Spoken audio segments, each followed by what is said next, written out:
Tag, ihr Lieben. Jetzt ist es ja bald so wick, ne? Am Donnerstag haben wir hier Abend, ja.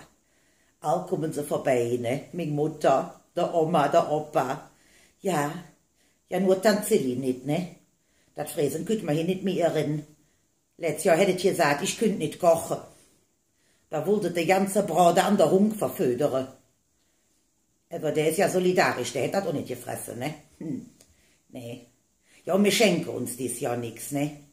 Ich habe gesagt, das mache ich nicht mehr mit. Letztes Jahr hätte sich unsere Opa Viagra gewünscht, haben wir dem ein Päckchen gekauft. Ja, was hätte gemacht? Hätte sich zum Seniorenschwimmen angemeldet. Jedes Mal hätte er sich so Viagra genommen und da ist er der Rückenkraul geschwommen, hin und her. Und die ganze Frau, die kann gedacht, da schwimmt eine Hai im Becken.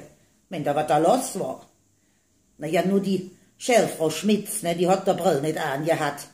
Die hätte gedacht, der Opa wäre ein Boje. Was hätte die sich an dem Fest gekrallt, ne? Also bis man die aus dem Wasser hatte, die zwei, ne? Ne, ich habe gesagt, jetzt kann ich schenken mich.